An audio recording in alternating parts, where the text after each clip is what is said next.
الشيطان الرجيم بسم الله الرحمن الرحيم إن الله لا يحب كل مختال فخور وقال النبي صلى الله عليه وسلم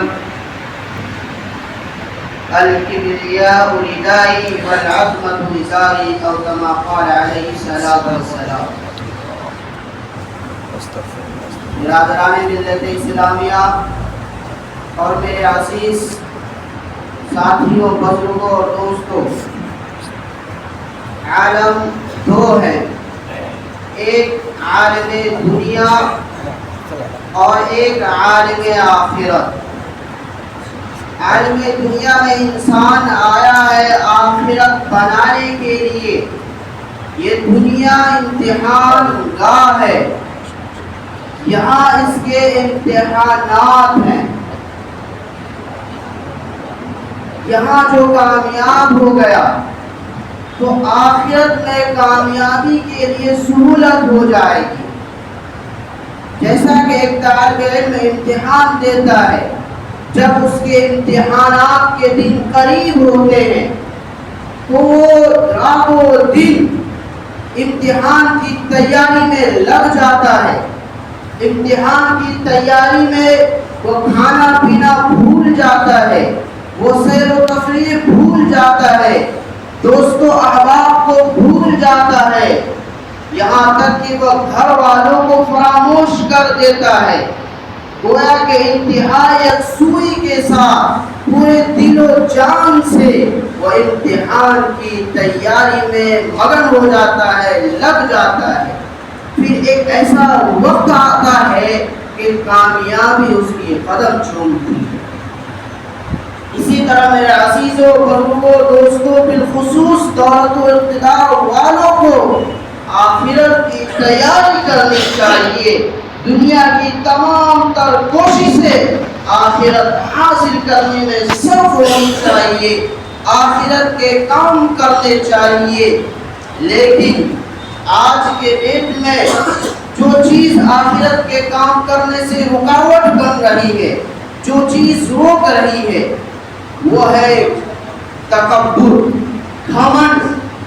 انشاءاللہ آج کے اس مبارک جمعہ کے ممبر سے میں تکبر کی مذمت اور اس کا علاج قرآن و حدیث کی روشنی میں بیان کرنے کی کوشش کروں گا.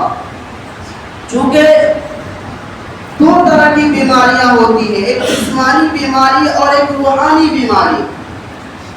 تو جسمانی بیماریوں میں سے کوئی ایسی بیماری نہیں ہے کہ جس کا علاج نہ ہو. اسی طرح یہ تکبر روحانی بیماری ہے، اور روحانی بیماریوں میں سے کوئی ایسی بیماری نہیں ہے کہ جس کی دوا نہ ہو، جس کا علاج نہ ہو. تو ہم اصل چیز یعنی تکبر کو جانتے ہیں. چونکہ دنیا میں سب سے پہلے تکبر آیا، اس کے بعد تواضع آئی. تو ہم تکبر کی ڈیفینیشن کو جانتے ہیں، اس کی تعریف کو جانتے ہیں. تکبر کہتے ہیں کہ انسان اپنے علاوہ دوسروں کو حقیر سمجھے، دوسروں کو ذلیل اور کمتر سمجھے، اور اپنے آپ کو بہتر، اچھا اور عمدہ سمجھے، اور حقوق اللہ اور حقوق العباد کی ادائیگی میں کوتاہی و لاپرواہی کرے. اور ظاہر سی بات ہے کہ حقوق اللہ اور حقوق العباد کی ادائیگی میں وہی شخص لاپرواہی کر سکتا ہے جو اپنے آپ کو اچھا سمجھتا. آپ تکبر کے بارے میں جب آپ پڑھیں گے، مطالعہ کریں گے، اسٹڈی کریں گے، تو آپ کو یہ بات معلوم ہوگی کہ اس کو یہ ایسی رذیل چیز ہے، ایسا گھٹیا ہے یہ تکبر کہ اس کو سمندر کے پانی سے بھی دھلو پھر بھی اس کا رذیلہ پن ختم ہونے والا نہیں. آئیے سب سے پہلے اللہ تبارک و تعالیٰ کے کلام مجید کے آیتوں سے تکبر کی مذمت کو ثابت کرتے ہیں. اللہ تبارک و تعالیٰ نے ایک جگہ ارشاد فرمایا سأصرف عن آیاتی الذین یتکبرون فی الارض بغیر الحق. ہم ان کو اپنی آیتوں سے ان کے دلوں کو پھیر دیتے ہیں، ہم پھیر دیں گے جو ناحق زمین پر تکبر کرتے ہیں. یعنی تکبر کرنے والے جو ہے اللہ تعالیٰ ان کے دل کو ایسا پھیر دیتے ہیں کہ وہ حق بات کو بھی تسلیم نہیں کرتے ہیں، حق بات کو جان کر بھی وہ اس کو تسلیم نہیں کرتے ہیں، مانتے نہیں ہیں. ایک جگہ اللہ نے ارشاد فرمایا انه لا يحب المتکبرین کہ اللہ تبارک و تعالی متکبرین کو بالکل پسند نہیں فرماتے ہیں، ان سے محبت نہیں فرماتے ہیں۔ ایک جگہ ارشاد فرمایا کہ تلک الدار الآخرہ نجعلها للذین لا یریدون علوا فی الارض ولا فسادا۔ تو ہم نے شروع میں کہا تھا کہ جو عالم دو ہے، ایک عالم دنیا ایک عالم آخرت۔ عالم دنیا اس لیے تاکہ ہم آخرت کی تیاری کریں، ہم اپنی آخرت کو بنائیں۔ تو اس آیت مبارکہ کے اندر اللہ تبارک و تعالی نے بالکل واضح طور پر بیان فرما دیا کہ یہ آخرت کن لوگوں کے لیے ہے، ہم نے آخرت کن لوگوں کے لیے تیار کر رکھی ہے۔ اللہ فرماتے ہیں تلک الدار الآخرہ، یہ آخرت کی زندگی نجعلها للذین لا یریدون علوا فی الارض ولا فساد، ہم نے آخرت کی زندگی ان لوگوں کے لیے تیار کر رکھی ہے، ان لوگوں کے لیے بنائی ہے جو دنیا میں بلندی کو نہیں چاہتے ہیں، علوت کو نہیں چاہتے ہیں، مرا بننا نہیں چاہتے ہیں، فساد کو نہیں چاہتے ہیں۔ ایک جگہ اللہ نے ارشاد فرمایا ان اللہ لا يحب كل مختال فخور کہ اللہ تبارک و تعالی کو ہر اترانے والا برائی کرنے والا بالکل ناپسند ہے، اللہ کو بالکل پسند نہیں کرتے ہیں، اللہ ان لوگوں سے محبت نہیں فرماتے ہیں۔ ایک جگہ اللہ نے ارشاد فرمایا کہ جو متکبرین کو اللہ جو جہنم میں ڈالیں گے اس کا تذکرہ قرآن میں اللہ نے بیان کیا کہ ادخلوا جہنم خالدین ادخلوا ابواب جہنم خالدین فیہا فبئس مثوی المتکبرین، یہ ہمیشہ کے لیے جہنم میں داخل ہو جاؤ۔ اور اللہ تعالیٰ فرماتے ہیں کہ متکبرین کا جو ٹھکانہ ہے فبئس مثوی المتکبرین، کیا ہی برا ٹھکانہ ہے۔ سینکڑوں آیات تکبر کی مذمت پر قرآن میں بھری پڑی ہے، اور احادیث مبارکہ سے بھی تکبر کی مذمت ثابت ہوتی ہے۔ حضرت ابن مسعود رضی اللہ تعالیٰ عنہ راوی ہے، وہ فرماتے ہیں کہ نبی کریم صلی اللہ علیہ وسلم نے فرمایا لا يدخل النار احد في قلبه مثقال حبة من خردل من ایمان ولا يدخل الجنة احد في قلبه مثقال حبة من خردل من کبر۔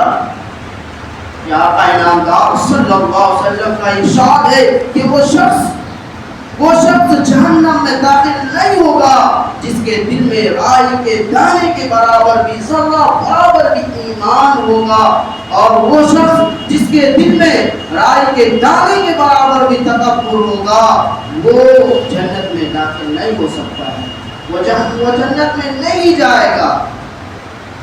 اسی طرح اللہ کے رسول صلی اللہ علیہ وسلم ارشاد فرما رہے تھے، صحابہ کرام موجود ہیں کہ وہ شخص جس کے دل میں رائی کے دانے کے برابر بھی ذرہ برابر بھی تکبر ہوگا وہ جنت میں داخل نہیں ہوگا۔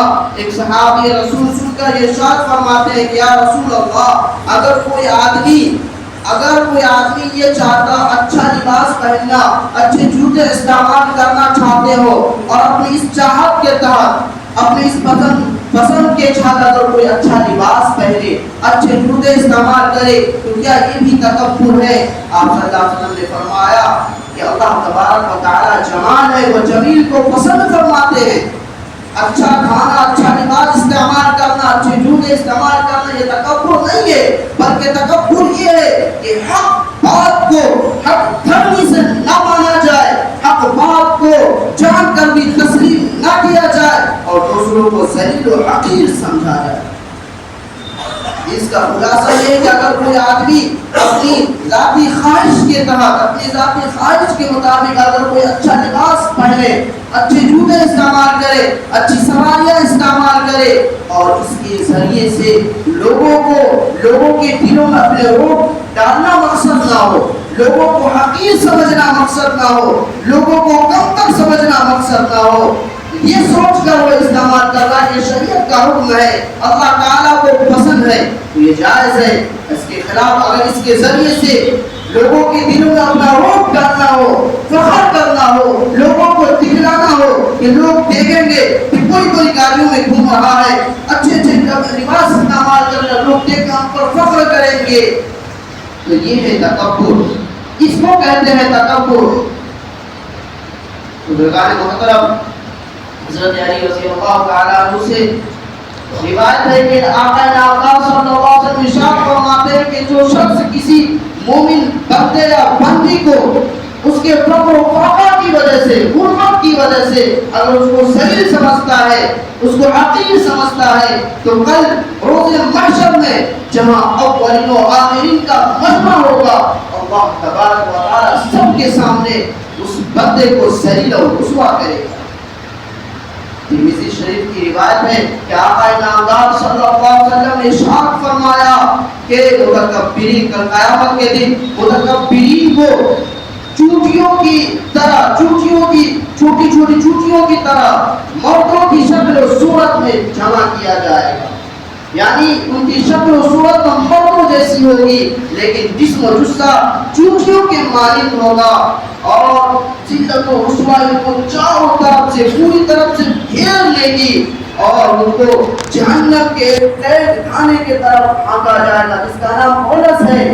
وہاں آگ ہی آگ ہے اور وہ آگ چاروں طرف سے ڈھانپ لے گی، جس طرح پانی میں ڈوبنے والے کے اوپر پانی ڈھانپ لیتا ہے، بالکل اسی طرح جہنم کی آگ ڈھانپ لے گی اور اس شخص کو زخمیوں کا خون اور پیٹ پلایا جائے گا۔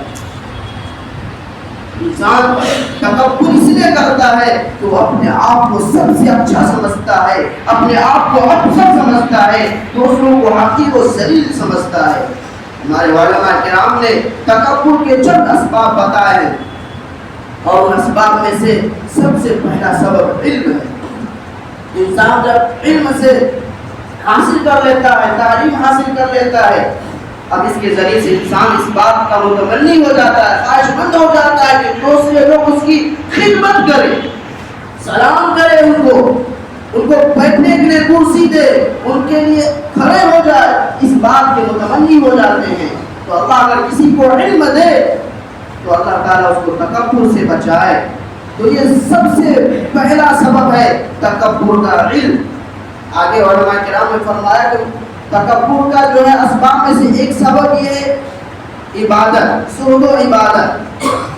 شیطان بہت چالاک ہے، پہلے تو انسان کو، اللہ کے بندوں کو عبادت کرنے سے روکتا ہے، ان کو دنیا کے جھمیلوں میں پھنسا کے رکھتا ہے، ان کو الجھا کے رکھتا ہے، لیکن جب وہ دنیا کے جھمیلوں اور ان تمام چیزوں کو اسے پشت ڈال کر وہ ایک طرف کر کے اللہ کی حکم کو جب پورا کرنے لگتا ہے، جب عبادت میں لگ جاتا ہے، جب کوئی بندہ تہجد گزار ہو جاتا ہے، اب شیطان کرتا کیا ہے، اب اس کے دل میں تکبر جیسا خیالات پیدا کرتا ہے، ان کے دل میں خیال ہوتا ہے کہ میں تو نمازی ہوں، میں تہجد گزار ہوں، میں بڑے بڑے لمبے لمبے سجدے کرتا ہوں، لمبی لمبی رکعتیں پڑھتا ہوں، اور دوسرے لوگ وہ بے نمازی ہیں، گناہ گار ہیں، وہ نماز نہیں پڑھتے، طرح طرح سے یہ دل میں خیالات ڈالتے ہیں اور لوگوں کے پاس تذکرہ کرتے ہیں، خود اپنے بارے میں یہ گمان رکھتا ہے کہ میں تو بہت بڑا نمازی ہوں، عبادت گزار ہوں۔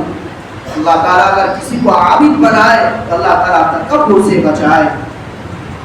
تکبر کے اسباب میں سے ایک سبب مال و دولت۔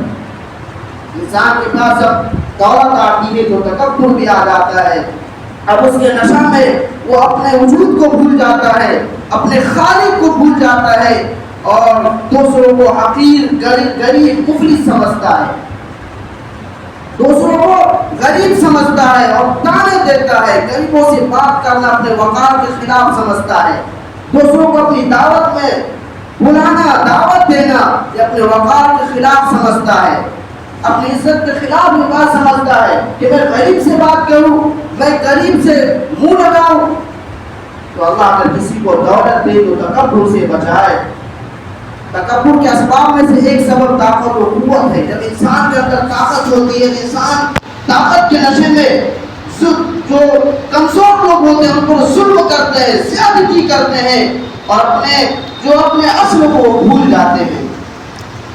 اللہ اگر کسی کو طاقت دے تو اللہ تکبر سے بچائے، تکبر سے حفاظت فرمائے۔ تکبر کے اسباب میں سے ایک سبب حسن و جمال ہے۔ اپنی خوبصورتی کی وجہ سے بھی تکبر کرتا ہے، ناز کرتا ہے۔ اللہ سے دعا کیجئے اگر اللہ کسی کو دنیا میں حسن دے، خوبصورتی دے، اللہ سے دعا کیجئے کہ خوبصورتی اور یہ چہرہ چمکتا دمکتا جو آج دنیا میں ہے، کل قیامت کے دن آخرت میں بھی اسی طرح ہمارا چہرہ چمکتا رہے. کہیں ایسا نہ ہو کہ اسی فخر میں رہے, اسی تکبر میں گھومتا رہے اور کل قیامت کے دن ہمارا چہرہ سیاہ ہو جائے, کالا ہو جائے. تکبر کے اسباب میں سے ایک سبب حسب و نسب ہے. آج انسان حسب و نسب کی وجہ سے بھی تکبر کرتا ہے, ناز کرتا ہے میں فلاں نسب سے ہوں, میں سید خاندان سے ہوں, اور اس کے ذریعے سے جو چھوٹے طبقے کے ہیں ان کو ذلیل سمجھتے ہیں. ان سے بات کرنا بھی اپنے لیے وہ باطن وقار کے خلاف سمجھتے ہیں. وہ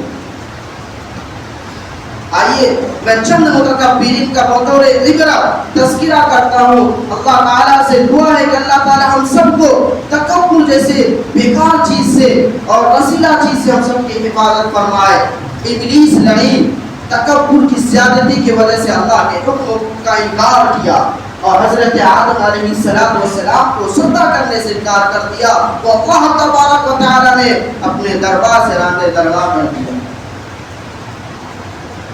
اور حسن جمال کی وجہ سے, حسن کی زیادتی کی وجہ سے قابیل نے حابیل کو قتل کر دیا.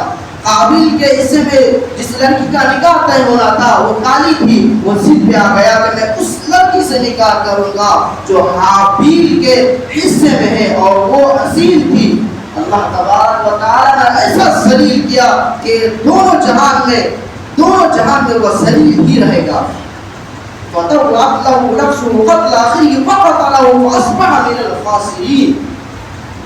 اور طاقت و قوت کے بلبوتے پہ جو لوگ فخر کرتے ہیں, تکبر کرتے ہیں, حضرت ابراہیم علیہ السلام کے زمانے میں نمرود جیسا مربوط اپنی طاقت کے بلبوتے پہ لاکھوں لوگوں کو قتل کیا. اپنی طاقت اور سلطنت کے بلبوتے پر لوگوں کو اپنے آگے سجدہ کراتا تھا, لیکن اللہ نے ایسا ذلیل کیا, ایسا پکڑا اللہ نے کہ مچھر کے ذریعے سے اللہ نے نمرود مردود کو ہلاک و برباد کر دیا کہ مچھر ناک کے سرنگ سے داخل ہو گئے, ڈستا رہا, ایک عرصے کے بعد وہ ہلاک ہو گیا, برباد ہو گیا.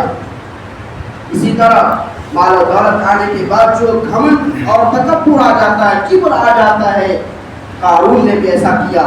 قارون کو جب اللہ نے نوازا تو اب وہ کہنے لگا کہ یہ ہم نے اپنی صلاحیت کے بلبوتے پہ کمایا ہے, اپنے عقل کے بلبوتے پہ یہ دولت ہم نے جمع کی ہے. تو اللہ تعالیٰ نے ایسا پکڑا, اس کو ایسا پکڑا کہ قیامت تک اس کو زمین اور مال و دولت کے ساتھ زمین میں دھستا رہے گا. بزرگان محترم, کوئی بھی کسی بھی قوم کا جو حق پسند لوگ ہیں وہ تکبر کو بالکل پسند نہیں فرماتے ہیں, تکبر سے لاکھوں میل وہ دور رہتے ہیں. آئیے تکبر اس کا علاج کیا ہے؟ اگر کسی کے اندر تکبر آ گیا ہے, جو ہم نے یہ آیتیں پیش کی ہیں اور حدیثیں آپ کے سامنے پڑھی ہیں اور جو ہم نے ابھی بیان کی کہ خلاصہ تکبر کیسے آتا ہے, تو ہم اس ہر آدمی یہ غور کرے, اپنے اوپر اپنے آپ ٹٹولے, اپنے گریبان میں منہ ڈال کر یہ دیکھے کہ ہم میں سے کس کے اندر یہ چیز ہے, یہ تکبر, یہ گھمنڈ کن کے اندر ہے. تو اس کا علاج بھی ضروری ہے, کیونکہ اگر آدمی بیمار ہو, اگر اس کا علاج نہیں کریں گے, اگر وہ بیماری ٹھیک نہیں ہوگی تو ایک عرصے کے بعد وہ بیماری اس انسان کو کھا جائے گی, برباد کر دے گی. اسی طرح اگر ہمارے اندر ایک بیماری ہے, روحانی بیماری, اگر ہم علاج نہیں کروائیں گے تو ہم, اگر جسمانی بیماری میں انسان قبر میں چلا جائے گا, لیکن اگر روحانی بیماری میں سے تکبر, اگر اس کا علاج ہم نہیں کروائیں گے تو ہم جہنم میں چلے جائیں گے. تکبر کا علاج اللہ تبارک و تعالی نے تواضع و انکساری رکھا. من تواضع للہ رفعہ اللہ, جس نے اللہ تبارک و تعالی کے لیے تواضع اختیار کیا خالص اللہ کے لیے, اللہ نے اس کو بلندی عطا کر دیا, اللہ نے اس کو بلند کر دیا. تواضع للہ میں نام تخصیص کا ہے, یعنی ہمارا ہر عمل, ہر کام اللہ کی خوشنودی کے لیے ہو, اللہ کو راضی کرنے کے لیے ہو. آج ہمارے بہت سے احباب جب مہمان آتے ہیں اس کی ضیافت, مہمانداری خوب اچھی اس لیے کرتے ہیں کہ ہماری واہ واہ ہو جائے. کل ہم بھی جب ان کے یہاں مہمان بنیں گے تو ہماری بھی مہمانداری اور ضیافت اچھے سے کریں گے, وہاں جا کر تعریف کریں گے. آج لوگ مدد کرتے ہیں تو 10 لوگوں کو دکھا کر تاکہ ہمیں لوگ دیالو سمجھے، سخی سمجھے ہم کو لوگ. آج اگر 10 لوگ بیٹھے ہوئے تو اب وہاں پر جا کے زور زور سے تسبیح کے جو ہے الفاظ ہم بیان کرتے ہیں سبحان اللہ سبحان اللہ.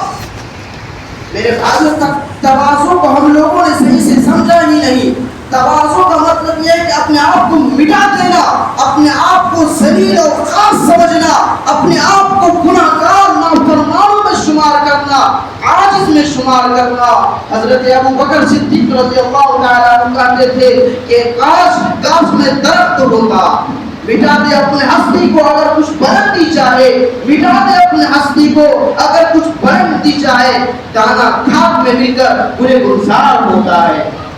اس لیے میرے بھائیوں دنیا اور آخرت میں کامیاب شخص وہی ہے اور کامیابی بھی اسی کو ملے گی اور کامیاب بھی وہی ہو سکتا ہے جو اپنی ابتدا کو اور انتہا کو جانتا ہو، جو اپنی ابتدا اور انتہا کو پہچانتا ہو، جو اپنی ابتدا اور انتہا سے واقف ہو. اور جو شخص بھی اپنی ابتدا اور انتہا کو جانتا ہو وہ خدا کی قسم وہ متکبر نہیں بن سکتا ہے، وہ اس کے اندر کبر اور تکبر نہیں آ سکتا ہے. اللہ کا ارشاد فرمایا هل أتى على الإنسان حين من الدهر لم يكن شيئا مذكورا إنا خلقنا الإنسان من نطفة أمشاج نبتليه فجعلناه سميعا بصيرا.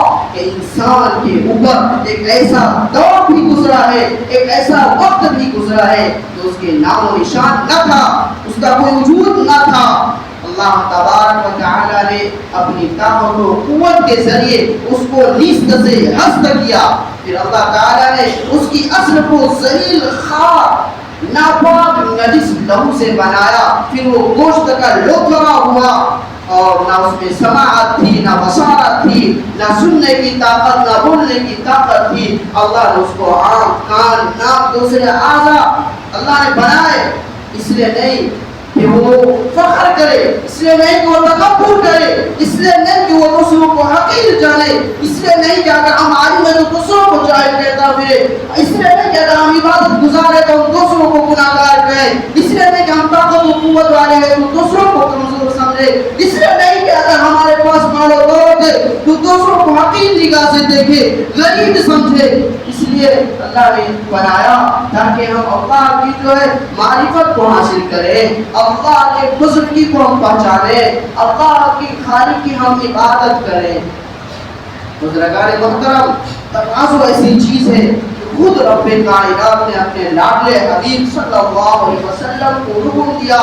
آقا نامدار صلی اللہ علیہ وسلم کا ارشاد ہے کہ اللہ تبارک و تعالیٰ بذریعہ وحی ہمیں اس بات کا حکم دیا اے میرے محبوب آپ تواضع اختیار کیجئے، آپ تواضع اختیار کیجئے. ذرا غور تو کیجئے کہ تواضع کا حکم کن کو دیا جا رہا ہے؟ جو تواضع اور عاجزی کے بغیر ہیں، جو امین ہیں، ان کو تواضع کا اختیار کیا جا رہا ہے. تو ہم لوگوں کو کتنا تواضع اختیار کرنی چاہیے. تواضع اور انکساری ہی سے اللہ کے ہاں عزت مل سکتی ہے. اگر ہمارے اندر کبر اور تکبر کے اندر وہ آ گئی ہے، مال و دولت کی وجہ سے، علم کی زیادتی کی وجہ سے، حسن و جمال کی وجہ سے، حسب و نسب کی وجہ سے، تو ہمیں علاج کرنے کی ضرورت ہے. اگر ہم علاج نہیں کریں گے تو خدا کی قسم ہم دنیا اور آخرت میں ناکام ہو جائیں گے. اللہ تعالیٰ سے دعا ہے اللہ تعالیٰ سب کو پہلے سننے سے زیادہ عمل کرنے کی توفیق عطا فرمائے اور عاجزی اور انکساری کے ساتھ زندگی بسر کرنے کی توفیق عطا فرمائے. آمین. وآخر دعوانا الحمدللہ.